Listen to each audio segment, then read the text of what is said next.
Hello नमस्कार दोस्तों, स्वागत है आप सबका अमित क्लासेस आगरा के स्टडी प्लेटफॉर्म पर। दोस्तों आज हम आपके बीच में सीटेट ईवीएस की प्रैक्टिस को लेकर के उपस्थित हुए हैं दोस्तों, जो कि प्रैक्टिस आप देख सकते हो, प्रैक्टिस नंबर 7 है दोस्तों। और ये प्रैक्टिस जो है वो बहुत ही ज्यादा महत्वपूर्ण है, वो इसलिए क्योंकि हमने इसमें टोटल एनसीईआरटी के प्रश्न शामिल किए हुए हैं। और टोटल दोस्तों मैं आपको बता दूं, टॉप 30 प्रश्न है दोस्तों। और ये वही प्रश्न है जो परीक्षा में आने वाले हैं या ये पहले आ चुके प्रश्न हैं दोस्तों। तो ज्यादा से ज्यादा मेरे भाई बहन लाइव जुड़े और चैनल को शेयर और सब्सक्राइब जरूर करें दोस्तों। तो बिना देरी करते हुए मैं आपको बता दूं, ये जो प्रैक्टिस है बहुत ही ज्यादा बेस्ट प्रैक्टिस है दोस्तों, क्योंकि इसमें प्रीवियस ईयर के प्रश्न जो है शामिल है। तो चलिएगा दोस्तों आगे बढ़ते हैं, बात करते हैं दोस्तों बिना देरी करते हुए प्रश्न नंबर फर्स्ट की। देखिएगा प्रश्न नंबर फर्स्ट में आपसे क्या कहा गया है। और इसको शुरू करने से पहले जितने भी मेरे भाई बहन पहली बार चैनल पर विजिट कर रहे हैं वो एक बार चैनल को शेयर जरूर कर दें और चैनल को सब्सक्राइब करना ना भूलें। चलिएगा दोस्तों आगे बढ़ते हैं, बात करते हैं। यहाँ जिस प्रकार बायां होता है दायां होता है, उसी प्रकार पृथ्वी पर ऊपर नीचे भी कुछ नहीं होता, केवल यह सापेक्ष होता है। पृथ्वी गोल है। वास्तव में हम भारत के लोग नीचे दिए गए किस देश के लोगों के सापेक्ष एक दूसरे से उल्टे हैं। जैसे कि भारत आपका यहाँ है और आपका इसी के जस्ट नीचे पृथ्वी गोल है, तो यहाँ कौन सा इनमें से देश होगा ये आपको बताना है। तो बताइएगा, अल्जीरिया है, अर्जेंटीना है, यूएसए है या लीबिया है। तो इसका राइट ऑप्शन क्या हो जाएगा दोस्तों? अर्जेंटीना हो जाएगा, यानी जो आपका ऑप्शन जो आपका बी है वो करेक्ट हो जाएगा। ठीक है दोस्तों, चलिएगा आगे बढ़ते हैं। बहुत ही ज्यादा महत्वपूर्ण प्रश्न था दोस्तों, ये आया हुआ 2021 का प्रश्न है। बात करते हैं दोस्तों प्रश्न नंबर सेकंड की। देखिएगा इसमें आपसे क्या कहा गया है। पशुओं के अनियमित व्यवहार, यानी पशु जब अनियमित तरीके से व्यवहार करें तो एक आश्चर्यजनक उदाहरण में जब आदिवासियों को आने वाली आपदा के बारे में संकेत दिए थे। जब एक आपदा आई थी तो उसने संकेत दिए थे, क्योंकि जो पशु थे उनमें क्या है ऐसी हलचल पैदा हो गई थी, ऐसी अनियमितता व्यवहार करने लगे थे। इस दौरान देखा गया था कि इनमें से ये 4 घटनाएं हैं। कौन सी घटनाएं हुई थी वहां? तो मैं आपको बता दूं कि हिंद महासागर की सुनामी 2004 में आई थी, गुजरात का भूकंप आया था 2001 में, कश्मीर की बाढ़ 2014, केदारनाथ का भूस्खलन 2013। तो बताइएगा, तो देखो जब पशुओं के द्वारा हलचल हुई यानी अनियमित व्यवहार करने लगे थे, तो उस दौरान हिंद महासागर की सुनामी आई थी 2004 में। और इससे जो है कई देश प्रभावित हुए थे, जिसमें से पहले देश का नाम है भारत है, क्योंकि भारत हिंद महासागर के ऊपर स्थित है। दूसरा श्रीलंका था, और एक म्यांमार था, मालदीव, ठीक है। और एक आपका, हाँ यही देश थे, ठीक है। तो ये सारे देश थे जो इससे प्रभावित हुए थे दोस्तों। तो चलिएगा आगे बढ़ते हैं। तो इसका राइट ऑप्शन क्या हो जाएगा? जो आपका ए है वो करेक्ट हो जाएगा। हिंद महासागर की बात करते हैं दोस्तों, ठीक है। तो आपको मैं बता दूं, ये आपका क्या है, नीचे क्या है आपका हिंद महासागर होता है, हिंद महासागर है। और जबकि इधर बात करते हैं तो इधर आपका क्या है, बंगाल की खाड़ी है, बंगाल की खाड़ी है, बंगाल की खाड़ी है, ठीक है। इधर क्या है, इधर अरब सागर है,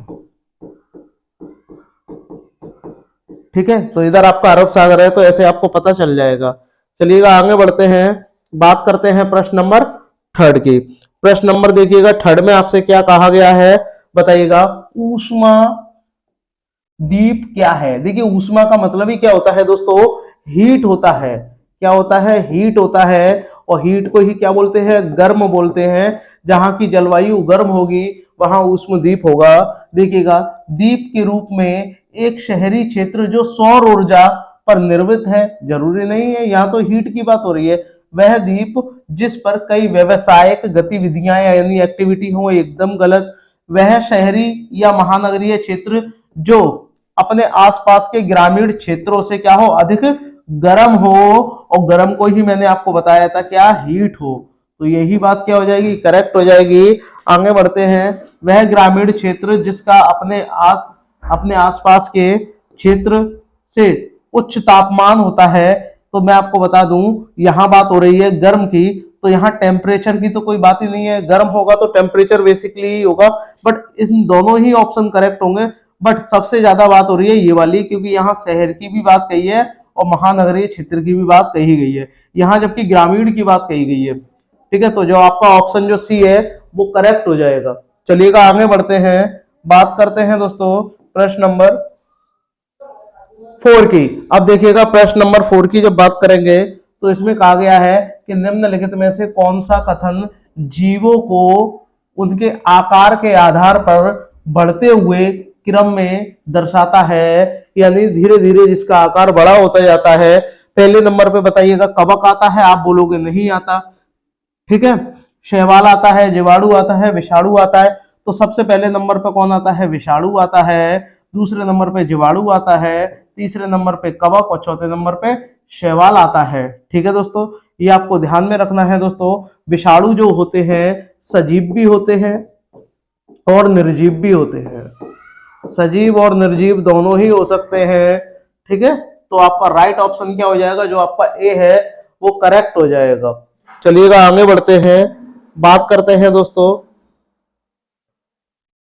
प्रश्न नंबर 5। प्रश्न नंबर 5 का आंसर कमेंट करिएगा। निम्नलिखित में से कौन सा एक कीटभक्षी पौधा है, बताइएगा। कीटभक्षी पौधा वही है जो कीटों को जाल में फंसा करके खा जाता है। जाल का मतलब एक ऐसी गंध निकालता है, गंध पैदा करता है, जिससे जो आसपास के जो कीड़े मकोड़े होते हैं, मेंढक होते हैं, चूहे होते हैं, उस गंध को सूंघ करके उसके पास जाते हैं और तुरंत वो उसे दबा करके खा जाता है। और इसकी आकृति जो होती है वो घड़े के आकार की होती है दोस्तों।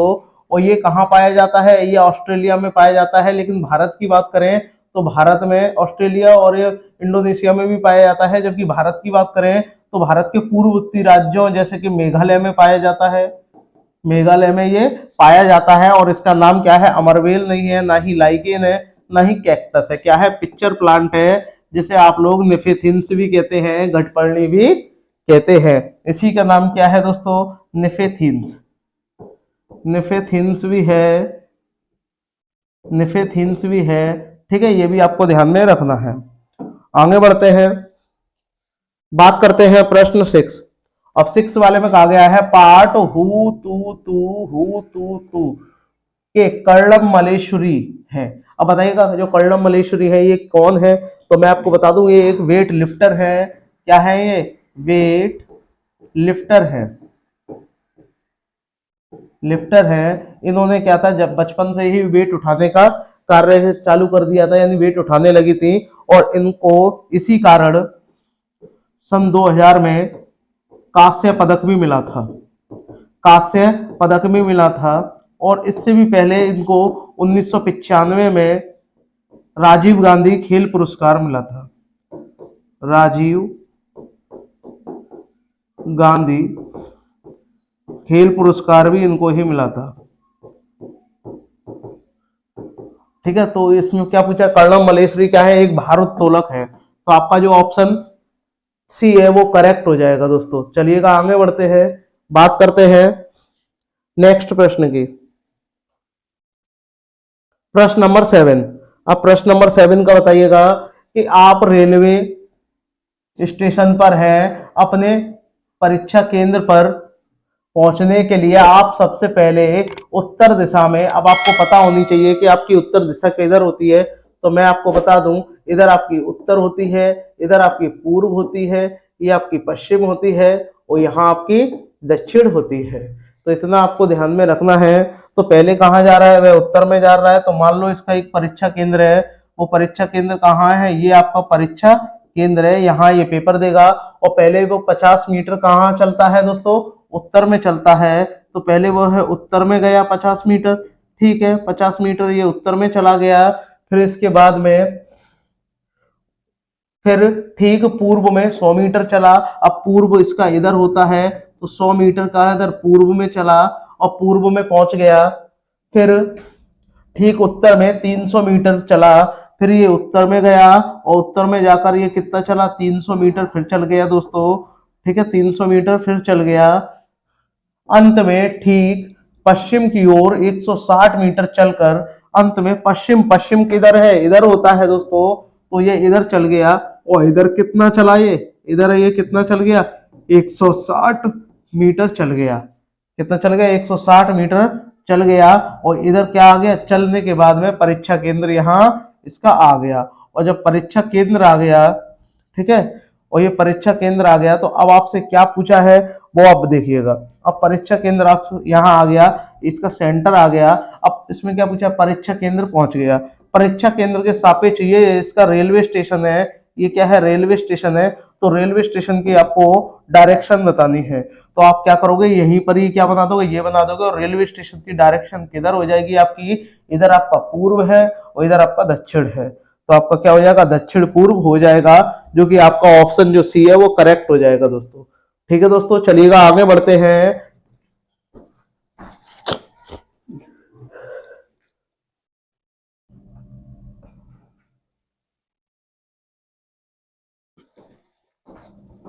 बात करते हैं दोस्तों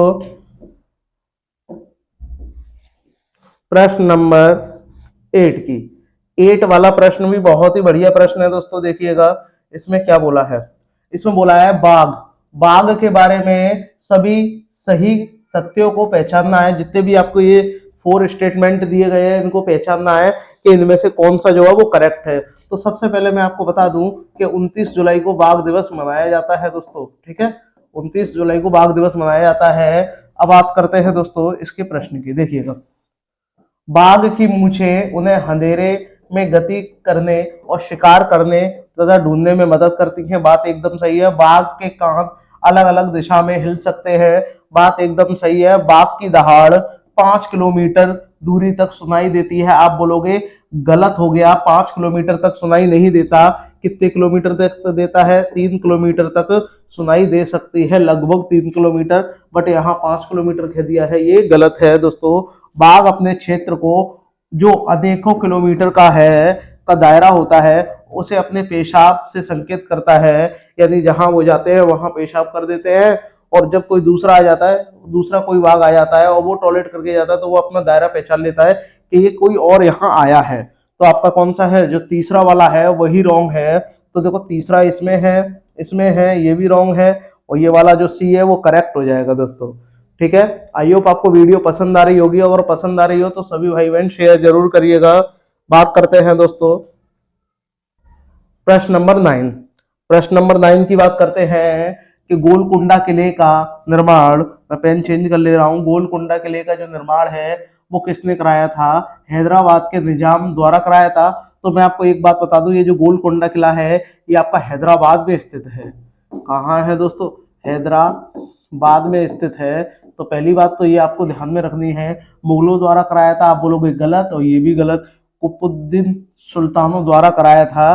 तो ये आपका जो सी है वो करेक्ट हो जाएगा, दिल्ली सल्तनत द्वारा नहीं कराया गया था। ठीक है दोस्तों, चलिएगा आगे बढ़ते हैं। इसका जो आपका ऑप्शन सी है वो करेक्ट हो जाएगा। बात करते हैं प्रश्न नंबर 10 की। और प्रश्न नंबर 10 में देखिएगा क्या बोला गया है। इसमें आपसे कहा गया है कि निम्नलिखित में से कौन से पशु वस्तुओं को श्वेत, श्याम रंग में देख सकते हैं। तो मैं आपको बता दूं दोस्तों कि जो श्वेत होता है, श्वेत का मतलब क्या होता है, सफेद।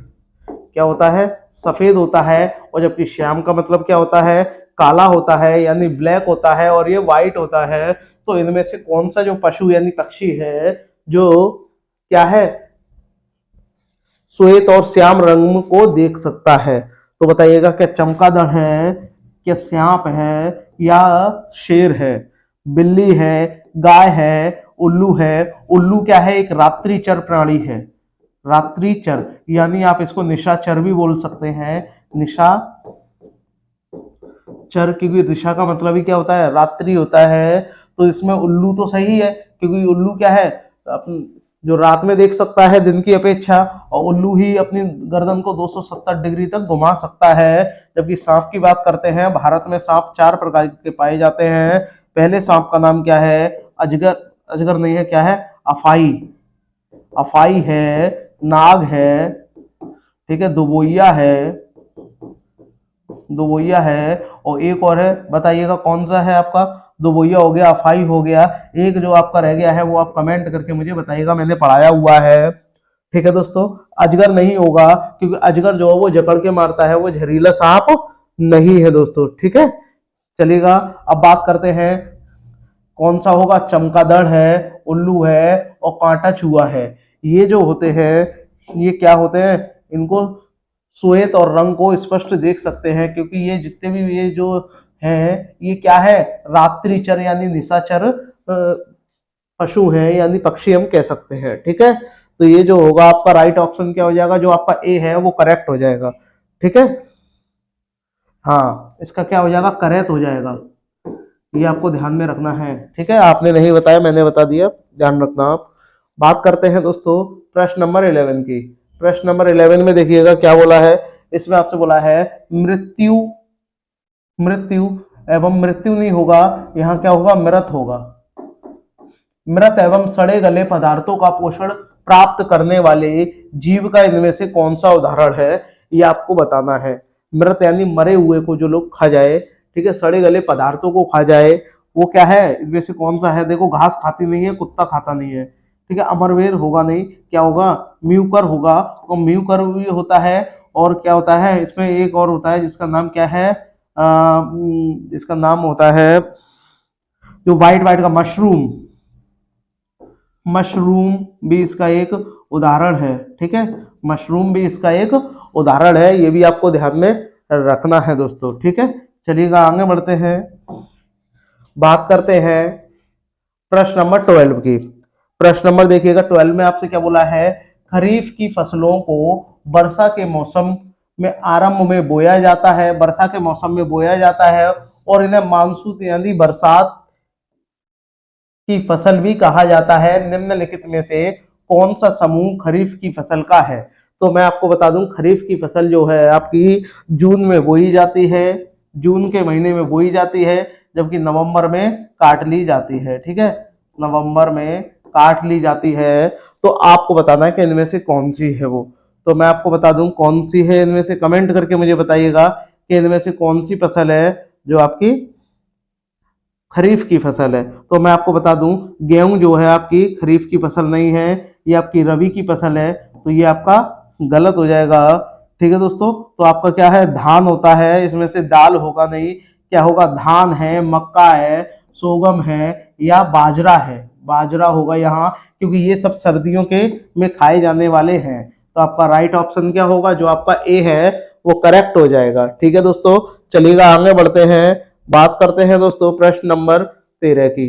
अब प्रश्न नंबर 13 में देखिएगा क्या बोला गया है, निम्नलिखित में से कौन सी खरीफ की फसल नहीं है। अभी अभी मैंने आपको बताया था, देखो धान भी है, मक्का भी है, सोयाबीन भी है, बट जो गेहूं है ये खरीफ की फसल नहीं है, ये किसकी फसल है, रबी की फसल है दोस्तों, ये भी आपको ध्यान में रखना है, जबकि ये तीनों किसकी है, खरीफ की है। ठीक है, ये भी आपको ध्यान में रखना है दोस्तों। चलिएगा आगे बढ़ते हैं, आई होप आपको वीडियो पसंद आ रही होगी, तो सभी भाई बहन एक बार शेयर जरूर करें। बात करते हैं दोस्तों प्रश्न नंबर 14 की। बहुत ही बढ़िया प्रश्न है दोस्तों, देखिएगा इसमें आपसे कहा गया है कि कोई लड़का अहमदाबाद से एर्नाकुलम जाने के लिए 7 दिसंबर 2022 को ट्रेन में सवार हुआ और ट्रेन अहमदाबाद से चली और इतने बजे चली और वो 9 दिसंबर 2022 को 9:15 बजे एर्नाकुलम पहुंची। तो पहले ये आपको पता होना चाहिए कि ये जो घटना है ये कब की है। तो मैं आपको बता दूं, ये 7 सितंबर को स्टार्ट हुई है और ये 9 सितंबर को खत्म हुई है। ठीक है, ये भी आपको पता होना चाहिए। और बीच में जो 8 सितंबर है, ठीक है, और ये कितनी बजे चली है, ये आपकी 21:45 पे चली है और अगले दिन ही यहाँ पर 8 तारीख को 21:45 पे इतने हो जाएंगे। तो ये कितना टाइम हो जाएगा, ये आपका 24 घंटे हो जाएंगे। और 24 घंटे तो ये हो गए। अब 8 तारीख से 9 तारीख में, और ये कब तक पहुंच रहा है, 9:15, तो इसमें कितना समय लगेगा ये आपको बताना है। तो इसको पूरा घंटे होने में कितना समय बाकी, आप बोलोगे 2.25 घंटे, और 2.25 घंटे अगर आप 9 में जोड़ोगे तो कितना हो जाएगा, 2.25 घंटे जब आप इसमें जोड़ दोगे तो आपका कितना हो जाएगा, 11.5 घंटे, और 24 घंटे वो हो गए, तो आपको टाइम कितना आ जाएगा, 24 प्लस 11 और ये 11:30 घंटे। ठीक है, 11:30 बज गए। रुको 1 मिनट में इसको हटा दूं। क्या है, 11:30 घंटे। ठीक है, पॉइंट लगा दिया। तो जब आप इसको जोड़ दोगे तो कितना हो जाएगा, 35.5। ये 5 लिख दो, 11:30 घंटे। ठीक है, तो इतने घंटे का क्या है, समय लग जाएगा, ये टाइम हो गया। और इस पूरी यात्रा में इतना क्या है, इतना किलोमीटर चला, तो जो डिस्टेंस है वो कितनी है, 2055 किलोमीटर है, और ये घंटे हैं। अब आपसे पूछा है कि इसकी औसत चाल बताओ, और मैंने आपको बताया था कि आपका फॉर्मूला क्या होता है औसत चाल का, स्पीड बराबर क्या होता है, डिस्टेंस अपॉन टाइम होता है। तो जब आप ये फॉर्मूला लगाओगे तो आपका क्या आ जाएगा, देखिएगा। आप लिखोगे कि स्पीड आपसे पूछी है, क्या है, डिस्टेंस अपॉन टाइम। तो स्पीड बराबर डिस्टेंस आपकी कितनी है, 2055, और यहाँ कितना है, 35.5। अब पॉइंट को हटाएंगे, ऊपर कितना आ जाएगा, 10 आ जाएगा। और आप इसको 5 से काट सकते हो, 5 दूनी 10, और 5 से जब आप इसको काटोगे, 5 7 35, 5 से कम 5। अब आप जब इसको 71 से काटोगे और इसका जब इसमें मल्टीप्लाई कर दोगे तो कितना आ जाएगा, 2000 का जब इसमें मल्टीप्लाई करोगे तो कितना आ जाएगा, 41, और ये डबल जीरो आ जाएगा, और यहाँ 71 आ जाएगा। और जब आप इसमें भाग दोगे तो भाग देने के बाद में कितना आ जाएगा, 57.8 किलोमीटर प्रति घंटा आ जाएगा।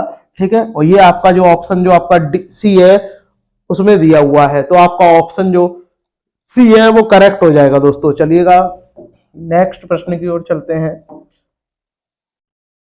बात करते हैं प्रश्न नंबर 15 की। अब प्रश्न नंबर 15 में क्या बोला है कि निम्नलिखित में से कौन सा पशुओं के सोने का सही समय है। बताइएगा, इनमें से आपको बताना है कि इनमें से कौन सा समय जो है पशुओं के सोने का सही समय है। तो कमेंट करके मुझे बताइएगा कि इनमें से कौन सा जो है सही समय है। तो कमेंट करिएगा दोस्तों, कमेंट करिएगा, जब तक मैं पानी पी ले रहा हूं कमेंट करके मुझे बताइएगा।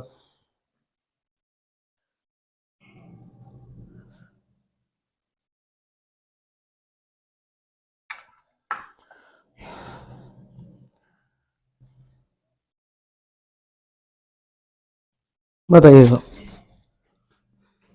तो मैं आपको बता दूं, बिल्ली जो है 10 घंटे नहीं सोती, कितने घंटे सोती है, 12 घंटे सोती है। तो ये वाला तो गलत हो जाएगा। अजगर जो है कितने, 12 घंटे सोता है, गलत हो जाएगा। कम से कम ये 18 घंटे सोता है। ठीक है, गाय जो है 4 घंटे सोती है, तो ये वाला करेक्ट हो जाएगा। और जिराफ की बात करते हैं दोस्तों, तो ये जिराफ 4 घंटे सोता है। ठीक है, तो आपका राइट ऑप्शन क्या हो जाएगा, जो सी है वो करेक्ट हो जाएगा दोस्तों। ठीक है, ये सोने का इनका समय है, आपको ध्यान में रखना है। बात करते हैं प्रश्न नंबर 16। 16 का बताइएगा क्या होगा कि हमारे देश में लगभग सभी भागों में मिर्च का यानी चिली का उपयोग भोजन पकाने में किया जाता है। हमारे देश में मिर्च को लाने वाले व्यवसायी जो आए थे वो कहाँ से आए थे, ये आपको कमेंट करके मुझे बताना है। तो बताइएगा कहाँ से आए थे, क्या ऑस्ट्रेलिया से आए थे, उज्बेकिस्तान से आए थे, दक्षिणी अमेरिका से आए थे, या अफगानिस्तान से आए थे। तो जो मिर्च के जो व्यापारी थे ये कहाँ से आए थे, दक्षिणी अमेरिका से आए थे। ठीक है, और दक्षिणी अमेरिका में भी कहां से आए थे, मैक्सिको से आए थे, मैक्सिको से आए थे। ये भी आपको ध्यान में रखना है दोस्तों। आगे बढ़ते हैं, बात करते हैं प्रश्न नंबर 17। अब देखिएगा प्रश्न नंबर 17 में क्या बोला है।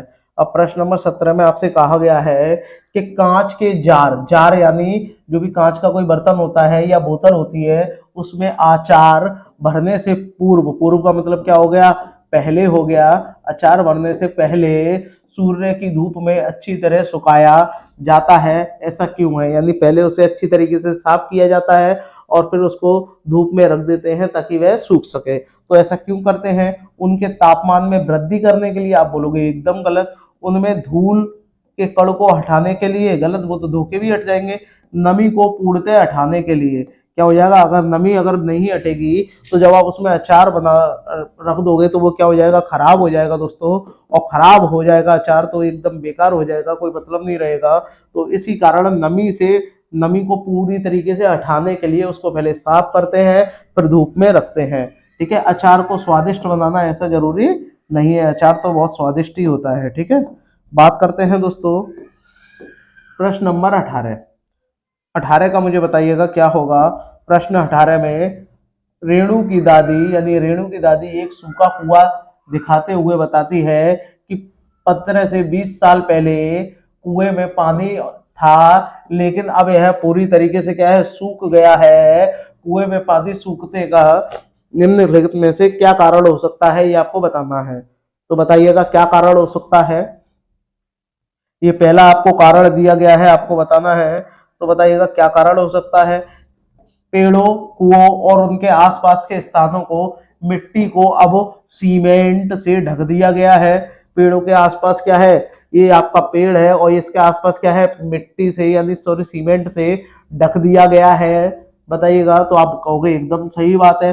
आसपास के इलाके में बहुत सारे बोरिंग पंप हो गए हैं, घर घर में क्या है इस समय समरसेबल लगी हुई है। तो ये भी बात सही है। प्रत्येक व्यक्ति के घर में अब नल होने के कारण कोई भी इसका प्रयोग नहीं करता। तो हर व्यक्ति के घर में थोड़ी ना नल है, तो व्यक्ति अब भी प्रयोग करते हैं, लेकिन जहां ऐसी घटनाएं हो गई हैं, ज्यादा बोरिंग पंप हो गई हैं, वहां कुओं का पानी सूख गया है। तो आपका कौन सा है, पहला और दूसरा। अब पहला और दूसरा आपका ऑप्शन जो आपका इसमें से जो आपका ए है उसी में दिया गया है। ठीक है, पहला और दूसरा जो है वो करेक्ट हो जाएगा दोस्तों। ठीक है, चलिएगा आगे बढ़ते हैं, बात करते हैं नेक्स्ट प्रश्न की। बहुत ही बढ़िया प्रश्न है दोस्तों। देखिएगा, अगर आपको अच्छी तरह ये प्रयास लग रहा हो तो सभी भाई बहन एक बार शेयर जरूर करिएगा, कमेंट करके मुझे ये बताइएगा कि आपको ये प्रैक्टिस कैसी लग रही है। ठीक है दोस्तों, और शेयर करना ना भूलें, शेयर करना बहुत ज्यादा जरूरी है दोस्तों। ठीक है, चलिएगा आगे बढ़ते हैं, बात करते हैं दोस्तों प्रश्न नंबर 19 की।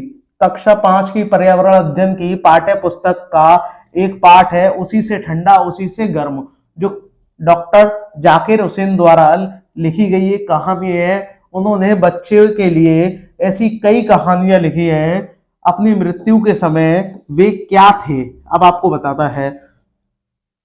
भारत के मुख्य न्यायाधीश थे, भारत के उपराष्ट्रपति थे, भारत के राष्ट्रपति थे, या भारत के प्रधानमंत्री थे। तो आपका राइट ऑप्शन क्या हो जाएगा, भारत के। ये गलत हो जाएगा, जो भारत के क्या थे, राष्ट्रपति थे। और भारत के राष्ट्रपति थे तो ये तीसरे नंबर के राष्ट्रपति थे दोस्तों। और इनका कार्यकाल भी क्या था, 3 वर्ष ही रहा था, ज्यादा समय के लिए नहीं रहा था। ये 1967 में बने थे और 1969 में क्या है, इनका देहांत हो गया था। और देहांत कब हुआ था, 3 मई 1969 में देहांत हो गया था। तो इस कारण क्या था, ये इतना ही समय व्यतीत कर पाए थे राष्ट्रपति के पद पर। ठीक है दोस्तों, चलिए आगे बढ़ते हैं। आई होप आपको वीडियो पसंद आ रही होगी, तो सभी भाई बहन शेयर जरूर करिएगा, शेयर करते रहिएगा। इसमें कहा है हमारे देश के नीचे दिए गए किस भाग में खाने की चीज जैसे टेपियोका कहाँ है, ज्यादातर केरल का फेवरेट है। टेपियोका कहाँ का फेवरेट है, केरल का है। ठीक है, केरल पे बहुत ही स्वादिष्ट तरीके से खाया जाता है। और नारियल को लोग अपने टेपियोका और नारियल दोनों को जो लोग हैं अपने आंगन में उगाते हैं, और इसे से बने खाने को बहुत स्वाद से खाकर बहुत अच्छा महसूस करते हैं। तो आपको बताना है कि ये इनमें से कौन सा है। अब अपने आंगन में कौन उगाते हैं, क्या असम के लोग उगाते हैं, गोवा के, केरल के, आंध्र प्रदेश के। तो आपको मैं बता दूं, यहाँ तो लोग खाते हैं बट उगाते कहाँ के हैं, गोवा के हैं दोस्तों। गोवा में 2 राज्य हैं, गोवा में 2 जिले हैं, गोवा में 2 जिले हैं, ये भी आपको पता होना चाहिए। ठीक है, गोवा में सिर्फ कितने जिले हैं, 2 जिले हैं। सबसे छोटा क्षेत्रफल में सबसे छोटा जो जिला है, मतलब जो राज्य है, वो कौन सा है, आपका गोवा है दोस्तों। ठीक है, केरल की बात करते हैं तो शांत घाटी जो राष्ट्रीय उद्यान है ये आपका कहाँ है, आपका केरल में है। आंध्र प्रदेश की बात करते हैं तो कुचिपुड़ी जो महत्वपूर्ण नृत्य है ये कहाँ का है, आपका आंध्र प्रदेश का है। केरल का क्या है, कथक है, कथक कली है, ये भी आपको ध्यान में रखना है दोस्तों। असम का क्या है, बिहू है। ठीक है, असम में एक सींग का गैंडे के लिए प्रसिद्ध है। ठीक है, और वहां कौन सा राष्ट्रीय उद्यान है ये आपको बताना है, काजीरंगा। काजीरंगा जो नेशनल पार्क है ये कहाँ है आपका, ये आपका असम में है। नेशनल पार्क है ये आपका कहाँ है, आपका असम में है। ठीक है दोस्तों, चलिएगा आगे बढ़ते हैं, नेक्स्ट प्रश्न की ओर चलते हैं, बात करते हैं प्रश्न नंबर 21। अब इसमें क्या कहा गया है, कि आबू धाबी के विषय में सही कथन आपको चुनना है, ये स्टेटमेंट दिए गए हैं। तो आबू धाबी कहाँ है आपका, ये आपका दुबई में है, दुबई में है, यानी यूएई, संयुक्त राष्ट्र अमीरात, ठीक है, ये भी आपको पता होना चाहिए। तो यह रेगिस्तानी इलाके में है, बात एकदम करेक्ट है। आबू धाबी में पेट्रोल पानी से महंगा क्या है, पेट्रोल, पेट्रोल यानी पेट्रोल से महंगा क्या है, पानी है। यहाँ की स्थानीय भाषा अरबी है, क्योंकि यहाँ ज्यादातर मोमडन लोग रहते हैं। आबू धाबी की मुद्रा जो है वो क्या है, दिनार है। आप बोलोगे गलत, दिनार नहीं है, क्या है, दिरहम है। दिरहम जो है यहाँ की मुद्रा है। तो आपका जो डी है वो गलत हो जाएगा। तो आपने ये तीनों काट दिए, जो आपका ऑप्शन डी है वो करेक्ट हो जाएगा। ठीक है दोस्तों, ये आपको ध्यान में रखना है। बात करते हैं प्रश्न नंबर 22 की।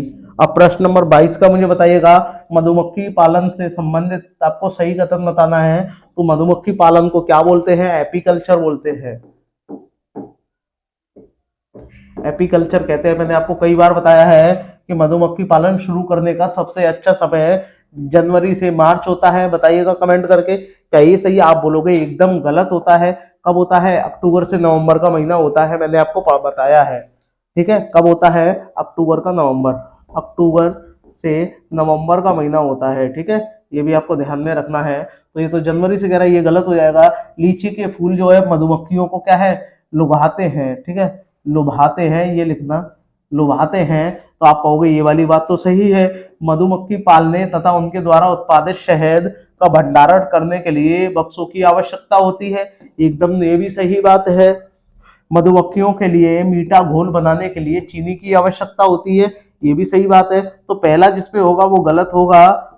तो आपको क्या हो जाएगा, दूसरा और तीसरा चौथा ये सही हो जाएगा। यानी जो आपका ऑप्शन जो सी है वो इसमें से करेक्ट हो जाएगा। तो शेयर करना ना भूलिएगा दोस्तों। चलिएगा आगे बढ़ते हैं, बात करते हैं दोस्तों प्रश्न नंबर 23 की। बताइएगा, एक शिक्षक तनावग्रस्त एक बच्चा है, उसकी पहचान कर सकती है जब वह निम्नलिखित में से कैसा व्यवहार कर रहा हो बच्चा। बताइएगा, कमेंट करके मुझे बताइएगा कि एक जो शिक्षक है, तो अब कोई बच्चा है अलग व्यवहार कर रहा है, तो उसकी पहचान किस तरीके से आप करोगे। तनाव है, ठीक है, टेंशन में है, तो पढ़ाई में पूर्ण एकाग्रता रखेगा वो, तब आप ध्यान रखोगे। आप एकदम गलत, बहुत बात कर रहा होगा, ये तो बात नहीं हो गया। हाइपर एक्टिविटी यानी अति सक्रियता होगा, हर चीज को बहुत अच्छी तरीके से करेगा, तो ये तो जरूरी नहीं है, ये तो बहुत अच्छे बच्चे करते हैं। जबकि क्या, आक्रामक व्यवहार करेगा, ठीक है, अलग तरीके का व्यवहार करेगा, कार्य नहीं करेगा, टेंशन में बैठा रहेगा, तो ऐसे बच्चे को क्या है, तनावग्रस्त बच्चा कहते हैं। और शिक्षक जो है इस तरीके से इसका पता लगा सकते हैं। ठीक है दोस्तों, शेयर करते रहिएगा। बात करते हैं प्रश्न नंबर 24। अब देखिएगा, प्रश्न नंबर 24 की बात करते हैं। तो ब्रेल लिपि से संबंधित मैंने आपको 2-3 प्रश्न करा दिए हैं, फिर भी मैंने एक लिया है क्योंकि इसमें एक आपके लिए एक पॉइंट है, वो आपको मैं बताऊंगा। ब्रेल लिपि के बारे में नीचे दिए गए कथनों का अध्ययन करना है। ब्रेल लिपि क्या है, इसके बारे में पूरी डिटेल है, ये पॉइंट है। मोटे कागज पर उभरे बिंदु बनाकर लिखा जाता है, यानी मोटे कागज पे लिखा जाता है, और इसके जो बिंदु होते हैं वो उभरे हुए होते हैं। आप बोलोगे सही बात है, ये पॉइंट था। यह लिपि 8 बिंदुओं में नहीं है, बल्कि कितने, 6 बिंदुओं में पर आधारित होती है। बिंदुओं की पंक्तियां किसी नुकीले औजार यानी नुकीले औजार से बनाई जाती हैं। इसे उभरे हुए बिंदुओं पर हाथ फेर कर पढ़ा जाता है। ये भी सही है, ये भी सही है, ठीक है, बट ये वाला गलत है। तो दूसरा वाला जिसमें होगा वो गलत हो जाएगा। तो आप कह दोगे जो आपका ऑप्शन जो आपका ए है वो करेक्ट होगा। ये पॉइंट जो है वो बहुत ही ज्यादा महत्वपूर्ण है दोस्तों, ठीक है। और इसका किसने इसका आविष्कार किया था, कहाँ के वैज्ञानिक, कहाँ के ये लेखक थे, ये भी आपको बताना है कमेंट करके। तो फ्रांस के ये लेखक थे, लुइस ब्रेल नाम था इनका, ठीक है, ये भी आपको ध्यान में रखना है। बात करते हैं प्रश्न नंबर 25 की। इसमें कहा गया है, सीखने की प्रक्रिया, ठीक है, में अभिप्रेरणा क्या है। अभिप्रेरणा क्या है, जिसने हम क्या है, अवसर प्रदान करें और उनके अंदर रुचि विकसित करना ही क्या है, अभिप्रेरणा है। तो नीचे से स्टार्ट करते हैं। पिछली सीखे हुए अधिगम को याद करने की बात हो गई, एकदम गलत हो गई। कुछ वर्ड होते हैं याद करना, ये सब क्या है, गलत हो गया। बच्चों को एक ही दिशा में सोचने की बात हो रही है, तो ये तो गलत हो जाएगा। बच्चों की स्मरण शक्ति, स्मरण यानी याद करने की शक्ति को मजबूत करना, बच्चों को सीखने के प्रति क्या है, रुचि उत्पन्न करने का विकास करती है, तो बात एकदम ये करेक्ट हो जाएगी, जो आपका ऑप्शन ए है वो करेक्ट हो जाएगा। ठीक है दोस्तों, चलिएगा आगे बढ़ते हैं। बात करते हैं प्रश्न नंबर 26 की। अब प्रश्न नंबर 26 में कहा गया है, निम्नलिखित में से कौन सा कीट मधुमक्खी की भांति कॉलोनी या बस्ती में एक साथ नहीं रहता। जैसे कि मधुमक्खी कैसे चलती है, ऐसे ऐसे चलती है, एकदम कॉलोनी बना करके रहती है, ठीक है, एक के पीछे एक, एक के पीछे एक। तो इस तरीके से कौन सा नहीं रहता, देखो ततैया भी रहती है, बर्र भी रहती है, चींटी भी आपके घरों में निकल जाती होगी, तो वो भी ऐसी रहती है। एक और बात और बता दूं, ये जो लाल चींटी है, लाल चींटी की जो चटनी है, ये कहाँ के लोग खाते हैं बताइएगा मुझे कमेंट करके। जो लाल चींटी की चटनी है, ये कहाँ के लोग खाते हैं। दीमक जो होती है आपके लकड़ियों में, आपके घरों में, पलंगों में लग जाती है, तो वो भी क्या है, ऐसे चलती है। जबकि मकड़ी जो है ऐसे नहीं चलती, मकड़ी जाल बना करके रहती है, तो ये कॉलोनी नहीं बनाती है। ठीक है दोस्तों, ये भी आपको पता होना चाहिए। ये तीनों क्या है, कॉलोनी बनाकर रहते हैं, जबकि मकड़ी जो है जाल बनाकर रहती है दोस्तों। और ये कहाँ है दोस्तों, भारत का एक राज्य है जिसका नाम क्या है, छत्तीसगढ़। छत्तीसगढ़ में लाल चींटी की चटनी जो है बहुत ही ज्यादा फेमस है। ठीक है दोस्तों, चलिएगा आगे बढ़ते हैं। बात करते हैं प्रश्न नंबर 27। और प्रश्न नंबर 27 में कमेंट करके बताइएगा कि ग्रामीण क्षेत्र यानी गांव के लोगों की बात हो रही है। यहाँ गांव के लोगों की बात हो रही है कि गाय के गोबर से झोपड़ी की दीवारों और फर्श को लीपा जाता है। झोपड़ी की जो दीवारें होंगी वो मिट्टी की बनी होती है, और जो फर्श होता है वो भी मिट्टी का ही होता है, और उसको लीपा जाता है। ऐसा क्यों लीपा जाता है बताइएगा। फर्श को प्राकृतिक रंग देने के लिए, भाई मिट्टी का तो पहले से ही प्राकृतिक रंग है। खुरदरा बताकर घर्षण बढ़ाने के लिए, चिकना व साफ बनाने के लिए, मिट्टी से कभी चिकना नहीं होगा, कीटों को दूर रखने के लिए ऐसा किया जाता है। जो आपका ऑप्शन ए है वो करेक्ट हो जाएगा। ठीक है, चलिएगा आगे बढ़ते हैं। नेक्स्ट प्रश्न नंबर 28 का कमेंट करके मुझे बताइएगा कि निम्नलिखित में से कौन सा पक्षी स्वयं के नीड़, अब नीड़ शब्द आ गया तो आप घबराना मत, इसका मतलब क्या होता है, घोंसला होता है। ठीक है, क्या होता है, घोंसला होता है। निर्माण जो है वो नहीं करता, वो कोए के घोंसले में ही अंडे देती है। उसका नाम क्या है, कोयल है दोस्तों। ठीक है, और ये अपनी आवाज के लिए बहुत ही ज्यादा प्रसिद्ध है। ठीक है, और कोआ जो होता है ये सबसे ऊंचे पेड़ की, नहीं किसी भी पेड़ की सबसे ऊंची डाली पर जो है अपना घोंसला बनाता है। जबकि बात करते हैं गौरैया दिवस, तो 20 मार्च को गौरैया दिवस मनाते हैं। ठीक है, 20 मार्च को गौरैया दिवस मनाते हैं। ठीक है, तो ये भी आपको पता होना चाहिए। तो इसका राइट ऑप्शन क्या हो जाएगा, कोयल हो जाएगा। ठीक है, बात करते हैं प्रश्न नंबर 29 की। 29 में बोला है कोकण रेल सीधे जोड़ती है। तो कोकण जो रेल है ये किधर है, अरब सागर की तरफ स्थित है दोस्तों। और ये अरब सागर की तरफ भारत के 5 तटीय राज्य हैं, जिनमें से मैं आपको पहला बता दूं, पहले नंबर पे क्या है, गुजरात है, गुजरात है। ठीक है, फिर कौन सा है, मुंबई यानी महाराष्ट्र है, महाराष्ट्र है। ठीक है, फिर क्या है, गोवा है, फिर आपका कर्नाटक है, फिर आपका केरल है। तो ये 3 राज्यों को जोड़ती है। तो गुजरात को नहीं जोड़ती, और ना ही आपका गोवा को जोड़ती है, महाराष्ट्र और कर्नाटक और ये केरल को जोड़ती है। ठीक है, तो ये कहां से स्टार्ट होती है, मंगलौर और मुंबई को के बीच की है, और बीच में जो है ये 3 पड़ते हैं। ठीक है दोस्तों, ये भी आपको पता होना चाहिए। और इसकी जो लंबाई है वो कितनी है, 736 किलोमीटर है दोस्तों। और इस लंबाई के अंतर्गत इसमें कई पहाड़ियां मिलती हैं, झीलें मिलती हैं, नदियां मिलती हैं। ठीक है,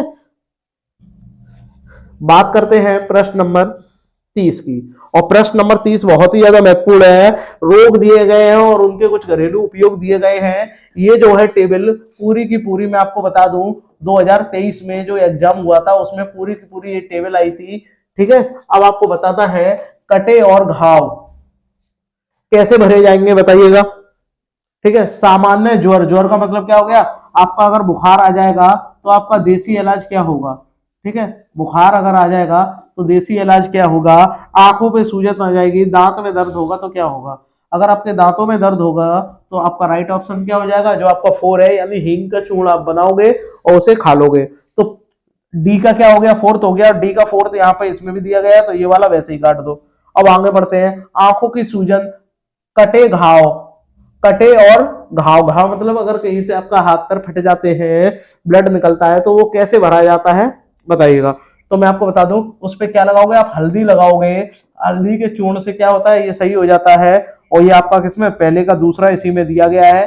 जबकि बुखार की बात करते हैं, तो बुखार कैसे जाता है, बुखार आपका कैसे जाएगा, जब आप क्या बनाओगे, मेथी के बीजों की चाय बना के पी लोगे तो बुखार सही हो जाएगा। और आंखों की सूजन के लिए ताजे धनिए के बीजों का इस्तेमाल जब करोगे तो वो सही हो जाएगा। तो आपका राइट ऑप्शन क्या हो जाएगा, जो आपका डी है वो करेक्ट हो जाएगा। ठीक है दोस्तों, आई होप आपको वीडियो पसंद आई होगी, तो शेयर जरूर करिएगा दोस्तों। आगे बढ़ते हैं, और सबसे महत्वपूर्ण बात ये, थैंक्स फॉर वॉचिंग दोस्तों, आपने वीडियो देखने के लिए बहुत बहुत आपका धन्यवाद। और एक बात जरूरी है, अगर आप इसकी पीडीएफ प्राप्त करना चाहते हैं तो आप हमारे टेलीग्राम चैनल से जुड़ सकते हैं। टेलीग्राम पे आप लिखिएगा अमित क्लासेस आगरा, तो एक आपको टेलीग्राम चैनल आ जाएगा, उसे आप ज्वाइन कर लेना और वहां आपको ये पीडीएफ मिल जाएगी। और साथ ही साथ अगर आप इसकी व्हाट्सएप ग्रुप से जुड़ना चाहते हो तो पीडीएफ जब आप डाउनलोड करोगे तो वहां एक नीचे लिंक दिया जाएगा, व्हाट्सएप लिंक, तो वहां पर फिर जाकर के आप हमारे व्हाट्सएप ग्रुप से जुड़ सकते हो, जिसमें बहुत ही ज्यादा महत्वपूर्ण जो है टॉपिक आते हैं, वीडियो जाती हैं, ठीक है, बहुत सारी क्यूज भी आप बताते हैं। ठीक है दोस्तों, तो आई होप आपको वीडियो अच्छी लगी होगी। अगर अच्छी लगी हो तो सभी भाई बहन शेयर और सब्सक्राइब जरूर करिएगा दोस्तों।